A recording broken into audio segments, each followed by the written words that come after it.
With the recent reveal of Doom: The Dark Ages, I thought it was the perfect time to take a look back at what is easily one of the most iconic video game franchises of all time. From Doom's humble beginnings back in 1993 as a pixelated pioneer of the first-person shooter genre, to its reinvention as a survival horror game in Doom 3, to the triumphant return to its action-packed roots in Doom and Doom Eternal, we will be taking a look at all of the mainline entries in Doom's 21-year history. We'll talk about the surprisingly deep lore and story, with some extra time dedicated to the lore of the newest games in the franchise to adequately prepare you for Doom: The Dark Ages.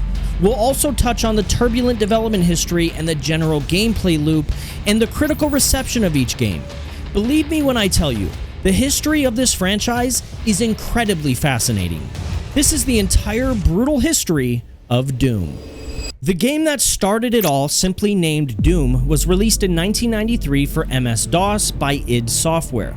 The first installment of this franchise has a pretty simple plot, which is only communicated through the game's instruction manual and short messages displayed between the game's episodes. The player takes on the role of a Marine who is sent to Mars after assaulting a superior officer who ordered firing upon civilians.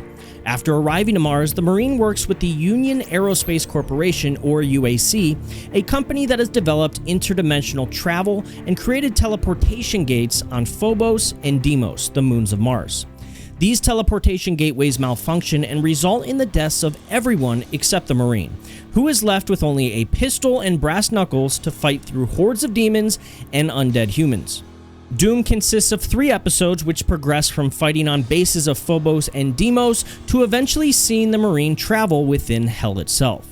Each level's primary objective is to traverse through a non-linear path to an exit while fighting a variety of enemies with a boss fight at the end of each level.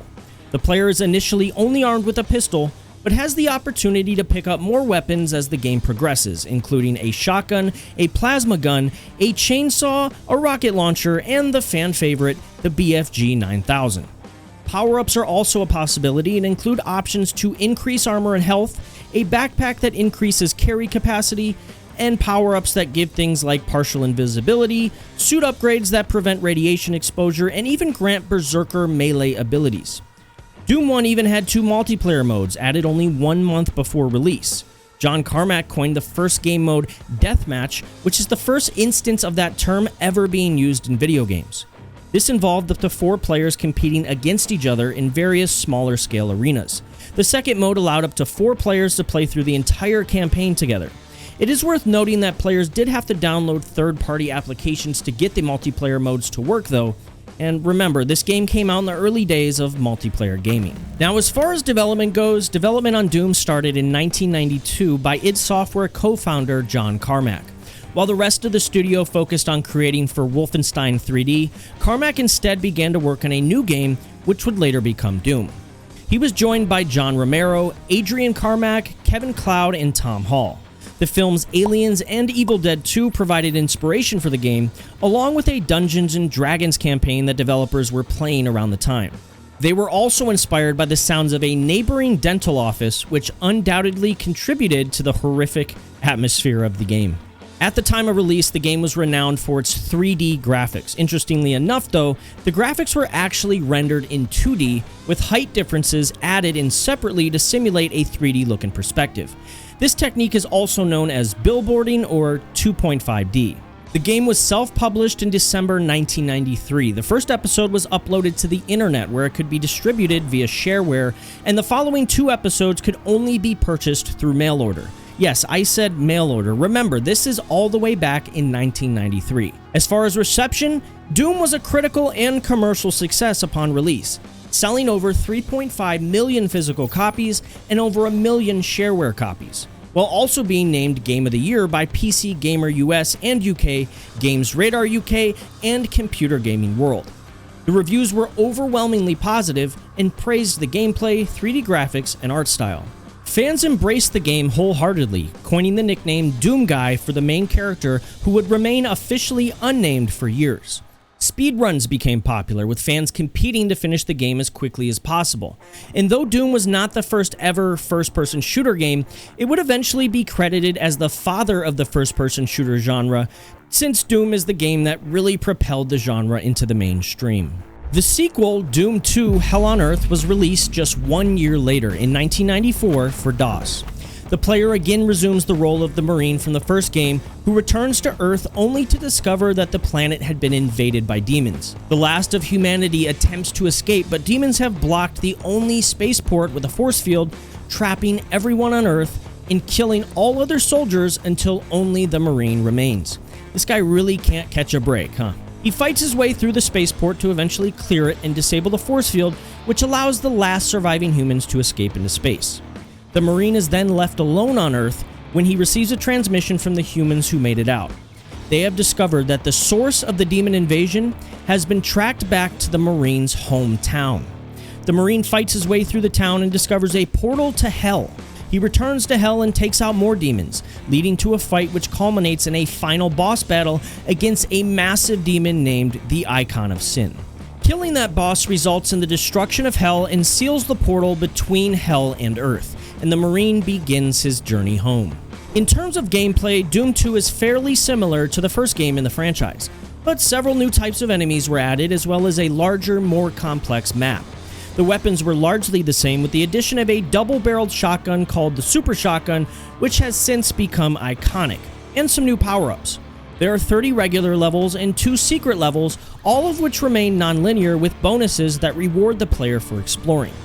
Doom 2 also had multiplayer, again in the form of deathmatch and a co-op campaign, but this time players could easily access the multiplayer straight out of the box with no additional software required. In regards to development, John Carmack once again took the lead on development, with Sandy Peterson and American McGee taking the lead specifically on level design. But other than that, not much is known on the development of this sequel. But something particularly noteworthy is the legal challenges that the game faced in Germany. Sale of Doom and Doom 2 were outlawed in the country because swastikas were featured in 2 of the game's secret maps. German laws declared that the use of these symbols were unconstitutional, which resulted in the game being put on a list which prevented sale, advertisement, and rental. The ban was finally lifted in 2011, nearly 17 years after the initial release. Reception for Doom 2 was generally positive, though some found the similarities to its predecessor and therefore lack of innovation to be a bit disappointing. Overall, though, most found it to be a solid game that successfully recaptured what made the first game such a hit. Doom 2 was the first game in the franchise to be available in retail stores and was the United States' highest-selling software product of 1994, and sold more than 1.2 million copies within a year. Doom 2 would eventually receive an expansion called the Master Levels, which added new levels to the game, and 16 years later, it would even receive another expansion called No Rest for the Living for the Xbox 360 release of Doom 2 on the Xbox Live Arcade. Final Doom was released in 1996 for DOS, Macintosh, and PlayStation. It consists of 2 standalone episodes, TNT Evolution and the Plutonia Experiment, both of which follow the events of Doom 2. In TNT Evolution, the UAC sets up a base on Io, one of the moons of Jupiter, to continue perfecting their dimensional gateway tech referenced in the first game. Unfortunately, this leads to the arrival of a spaceship from Hell, which unleashes a horde of demons to the base. They end up killing everyone except the Space Marine, surprise surprise, who proceeds to avenge his slain comrades by killing as many demons as humanly possible. In the second episode, the Plutonia Experiment, the UAC returns with a new mission: to prevent attacks from Hell by closing interdimensional gateways remotely using quantum accelerator devices in a secret research complex. This initially seemed to work by closing the first few gateways that were open, but ultimately the quantum accelerators fail when 7 gates to Hell are opened and the complex is overrun by demons, including a boss, Gatekeeper, who has the power to control interdimensional gateways. The Space Marine is once again called to help and arrives first before any other reinforcements. He determines that waiting for help will only serve to allow a catastrophic amount of demons through the portals. So the Marine proceeds to take on the hordes of demons and the Gatekeeper on his own. Both stories consist of 32 levels each and contain the same enemies, items, and weapons as Doom 2. The Plutonia experiment is significantly challenging in terms of difficulty level. Brothers Dario and Milo Casali, who contributed 4 levels to TNT Evolution and went on to create the Plutonia experiment on their own, said that they redesigned the game to be challenging for them when they were able to beat it too easily on the hard difficulty.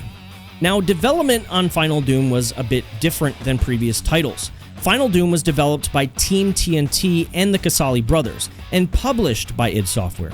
Surprisingly enough, Team TNT was a group of modders who independently created TNT Evolution first. It was originally intended to be a free online download before id Software acquired it to sell for commercial release. This understandably created a significant amount of controversy among fans, with some boycotting Team TNT who felt that they sold out or went corporate. Unfortunately, Final Doom was not as well received as its predecessors. While some complimented the new levels, many others claimed Final Doom was nothing more than new levels for a game which already had free additional levels available for download online anyway. Further reviews stated that the game engine had become outdated in the years since the first release. The PlayStation version of the game was also criticized for lacking over half the amount of levels that the PC version had, alongside having a lower frame rate. Doom 64 was originally released in 1997 for Nintendo 64 by Midway. Remember them? It was written as a sequel to Doom 2 with a simple premise. Demons have returned to Phobos, and the Nameless Marine is tasked with taking them out once again. In this game, a single demonic entity survived and resurrected the demon hordes from previous games. The Marine returned to defeat them, as well as the main boss of this story, the Mother Demon.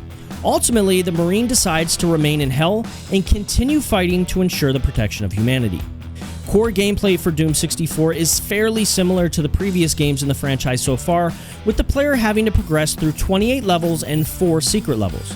It features all of the same weapons from its predecessor, as well as a new one of demon origin called the Unmaker, which only appears in a few levels and shoots a powerful red laser. Oddly enough, there is no multiplayer component whatsoever in Doom 64. A first for the franchise. Doom 64 was met with mostly favorable reviews. It was acknowledged as the best-looking version of the game to date and was praised for its darker and more sinister tone. Still, others were critical that it didn't bring enough innovation to the franchise. It was released by Midway in cooperation with id Software and has seen a few more recent releases, including a PC and console version that was offered as a pre-order bonus for Doom Eternal. The franchise received a significant reimagining in 2004 with the release of Doom 3 for Windows, Mac, Linux, and Xbox. This was the first Doom game to fully embrace the survival horror genre and diverge from the previous storyline, and was very much unlike the action-focused games of the past. It emphasized a more methodical and focused style of gameplay than its predecessors. There is a much larger emphasis on storyline, dialogue, and more complex lore in Doom 3. Which was written by author Matthew J. Costello. This time, the Union Aerospace Corporation, or UAC, has gained unlimited funds and pursues scientific research of questionable morals and ethics, to put it lightly.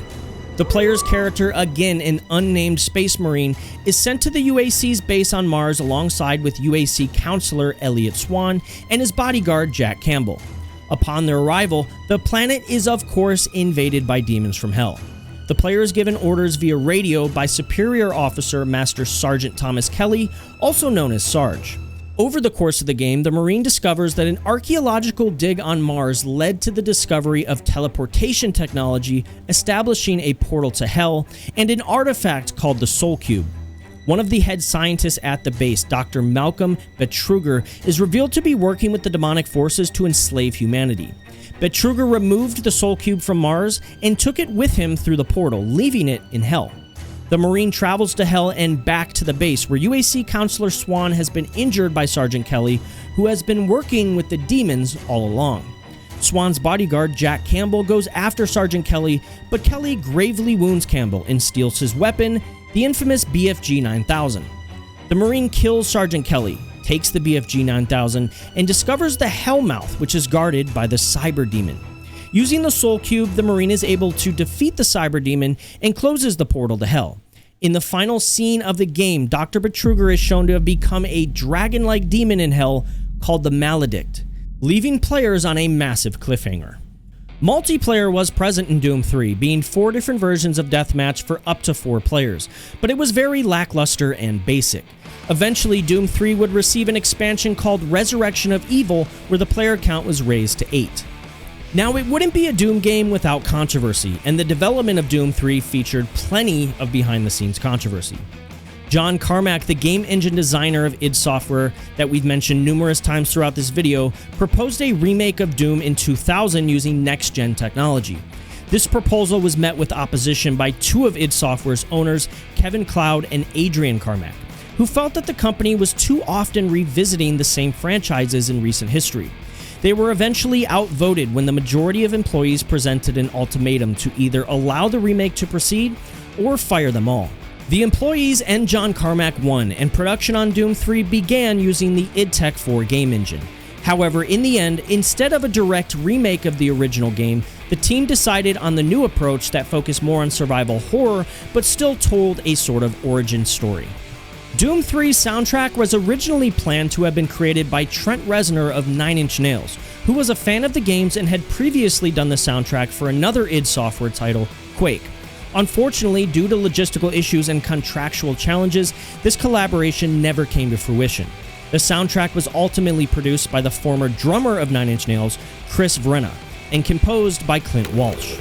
The game was met with largely favorable reviews, praising its graphics, atmosphere, and premise. The PC version received a score of 87 out of 100 on Metacritic and was rated an 8.9 out of 10 by IGN. Much of the talk around Doom 3 revolved around its visuals. Though some of the gameplay itself was nothing special, at the time this game was the most visually stunning game that anyone had ever seen thanks to the id Tech 4 game engine. Conversely, some elements of the game were met with negative feedback, such as the inability to simultaneously use a flashlight and a weapon at the same time. Repetitive gameplay and over-reliance on pitch-black darkness were also cited as being frustrating for players. Regardless of critical reception, Doom 3 was a huge success, selling 3.5 million copies of the game by 2007, making it id Software's greatest success at the time, which they took advantage of by releasing a remaster of the game called Doom 3 BFG Edition in 2012 for PC, PS3, and Xbox 360. In 2016, 12 whole years after Doom 3 was released, a soft reboot of the franchise was produced by id Software and published by Bethesda Softworks and was released for PC, PlayStation 4, and Xbox One, and a year later was also released for the Nintendo Switch. This game was nothing like the survival horror game that we got with Doom 3. Instead, Doom 2016 saw a return to the franchise roots, with intense and chaotic non-stop action. As we dive into the story of Doom 2016 and the follow-up, Doom Eternal, I will be going into a bit more detail than the previous iterations since these titles tie directly into the upcoming Doom: The Dark Ages, and I feel it's important for players to understand the lore of these two games in order to get the most out of Doom: The Dark Ages. Doom 2016 begins on Mars, where a UAC base is being invaded by demons from Hell. The player takes on the role of the Doomslayer, the first time we see the main character of this franchise receive some sort of formal title outside of just Marine. The Slayer emerges from a sarcophagus and gains his famed armor, the Praetor suit, then soon finds recordings which show that Dr. Olivia Pierce had opened a portal to Hell. The Doomslayer agrees to work with a UAC scientist and android named Samuel Hayden, as well as an AI called Vega. The Slayer pursues Pierce, who sends him back to Hell through a portal. Fighting his way back to the sarcophagus, the Slayer is able to travel to Hayden's office where a tether system is installed in his Praetor suit to allow him to escape from Hell when needed. The Slayer also learns about a Hell artifact blade called the Crucible and defeats a cyber demon, which after he's transported back to Hell, he eventually reaches the Necropolis. He finds the Crucible and is returned to Mars using the tether system. He shuts down the remaining portals between Mars and Hell and returns to Hell for the last time. Reaching the end, he finds only Olivia Pierce, horrified at the realization she was merely a pawn. Struck by a large Argent beam, she transforms into the Spider Mastermind, eventually dying at Doomslayer's hand. Pulled back to Mars, Doomslayer finds himself captured by Hayden.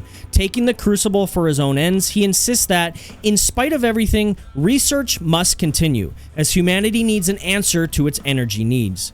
Since he cannot kill the Doomslayer, but worries of his interference, he has him transported to an unknown location, saying they will meet again and leaving players on yet another massive cliffhanger. Doom 2016 also featured a multiplayer component, which included more than 6 different competitive game modes such as Team Deathmatch, Clan Arena, Freeze Tag, Domination, and even a mode where players can control demons. The development of Doom 2016 was easily the most chaotic and insane yet. Development on this iteration of Doom was reported to begin as early as 2008, but was drawn out over years and was reported to be in development hell for some time. During initial stages, the game was referred to as Doom 4 and was said to be a Call of Duty-inspired take on Doom 2. This was met with insane levels of negative feedback, leading to id and Bethesda's decision to restart development. Several key members of id Software resigned during this period, including CEO Todd Holenshed and even John Carmack. Several years later in 2014, news revealed that the game had been rebranded as Doom and was now effectively functioning as a series reboot. The slow-paced horror atmosphere of the previous game had been abandoned in favor of embracing a return to the action genre of the game's roots. The story of Doom 2016 was written by Adam Gascon, with Marty Stratton as game director and Hugo Martin as creative director. Their goal was a lighter and more self-aware story which captured the spirit of the original games. Doom 2016 was again met with mostly favorable reviews, with the PC version scoring 85 out of 100 on Metacritic, but there were some outliers such as IGN giving the game a 7.1 out of 10, noting that the multiplayer was the reason for the lower score, which, to be honest, doesn't make a lot of sense. Overall though, Doom 2016 was fantastic.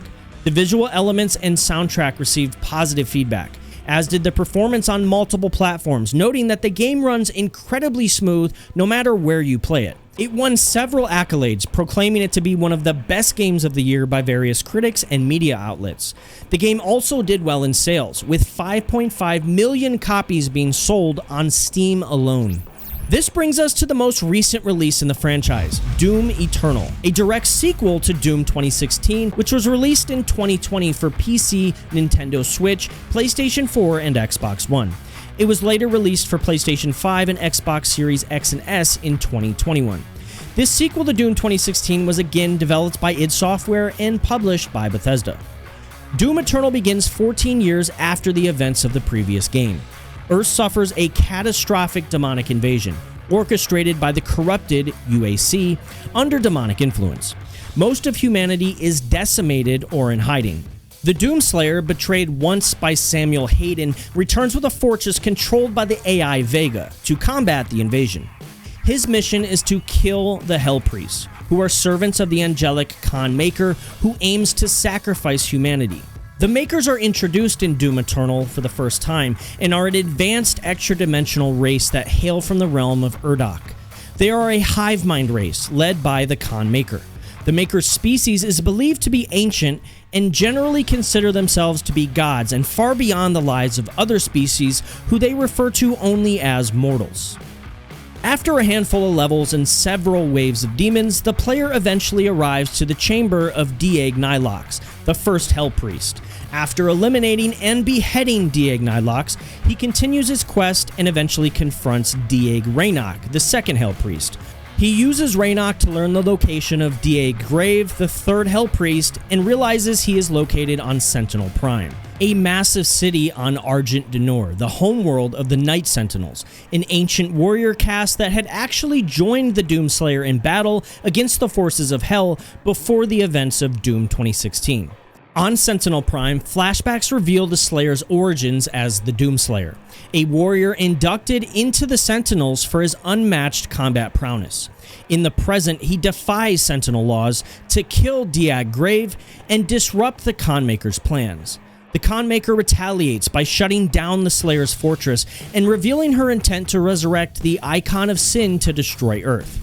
Surviving endless demon attacks, the Slayer retrieves his crucible from Argent Denor and learns of the Maker's pact with Hell for Argent energy, sourced from human souls. Guided by Hayden, the Slayer confronts the Khan Maker and disrupts the Icon's resurrection.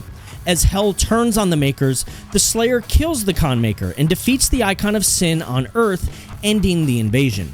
As the Slayer walks away, King Novik, leader of the Night Sentinels, states how the Slayer's fight is eternal, setting the franchise up for future installments, which quickly arrive in 2 DLCs for Doom Eternal, The Ancient Gods Part 1 and 2.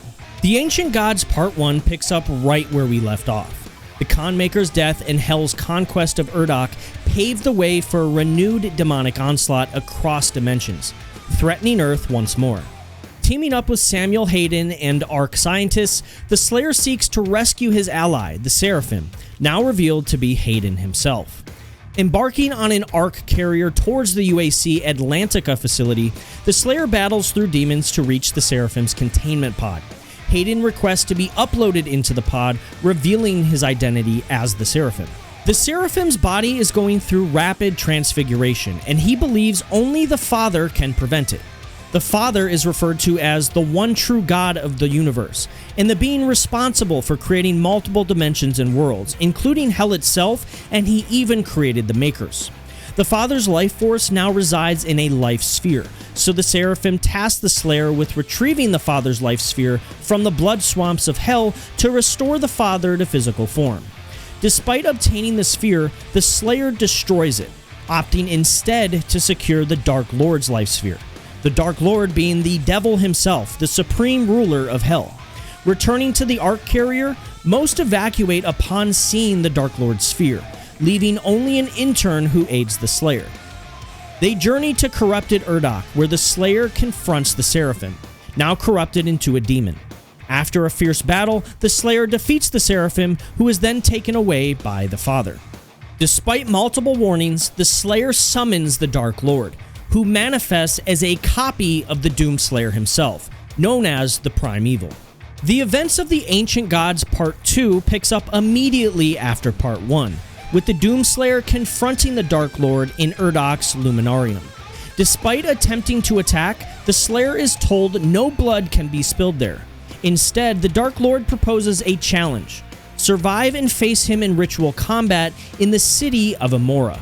He transports the Slayer to Argent-Denur, where he fights demons and lights the Torch of Kings to signal his intent to travel to the World Spear. During his journey, the Slayer is aided by Valen, who gifts him the Sentinel Hammer after the Slayer lays his son to rest. After obtaining a Wraith Crystal from the World Spear, the Slayer returns to Earth, now overrun by demons due to Urdak's invasion. He fights through them to activate the Gate of Divam and travels to Amora. In Amora, the Slayer is surprised by the arrival of Valen and the Night Sentinels, who join him in his battle against demons.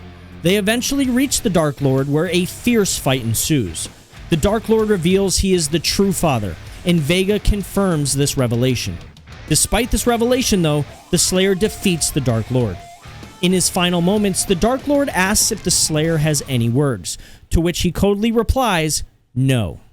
The Dark Lord's death causes all demons outside of Hell to perish. However, the Slayer is weakened by the battle and, powered by the Dark Lord's essence, collapses unconscious.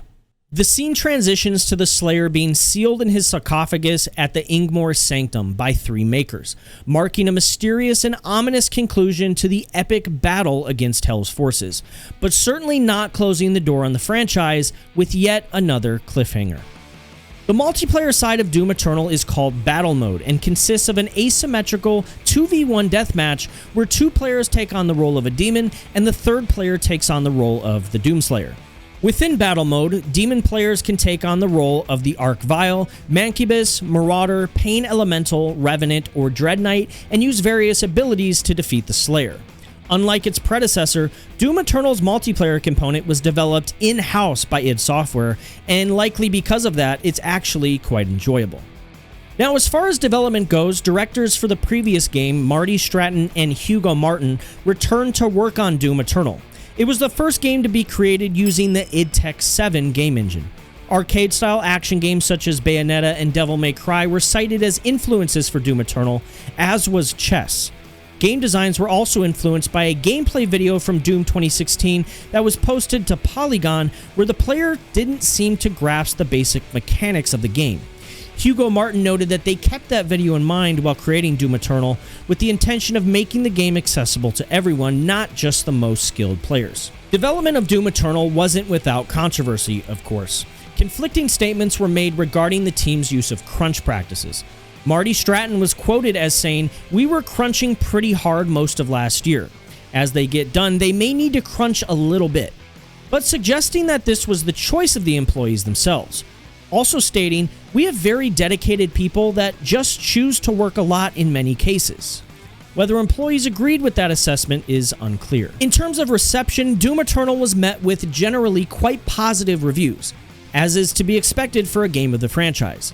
The PC version of the game scored 88 out of 100 on Metacritic, and it got a 9 out of 10 on IGN. Favorable feedback was given for the combat, graphics, campaign, and level design, though some criticized the increased focus on lore and storytelling. Doom Eternal was estimated to have sold 3 million digital copies by March 2020 and was said to have made more than $450 million in revenue within a year of its release. Finally, we have the game whose upcoming release prompted this video.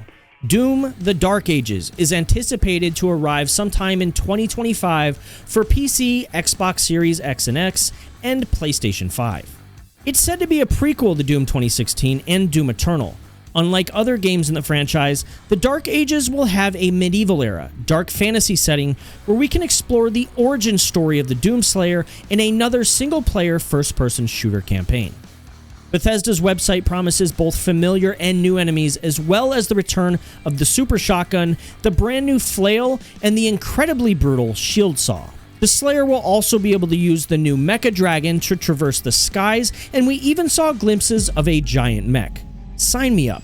And that brings us to the end of the entire history of Doom. I hope this video brought you some valuable insight into the Doom franchise, from its humble beginnings back in 1993 to the widely anticipated release coming in 2025 with Doom: The Dark Ages. It's been a long and sometimes arduous journey, but one thing remains certain: Doom is going nowhere, and it is a major staple of the gaming industry, and I'm happy to be able to cover it. If you enjoyed the video, leave a like, make sure you subscribe because I'll be posting all of these gaming documentaries regularly, and make sure you leave a comment letting me know which franchise I should cover next. Hope you enjoyed the video. Have a good one. Peace.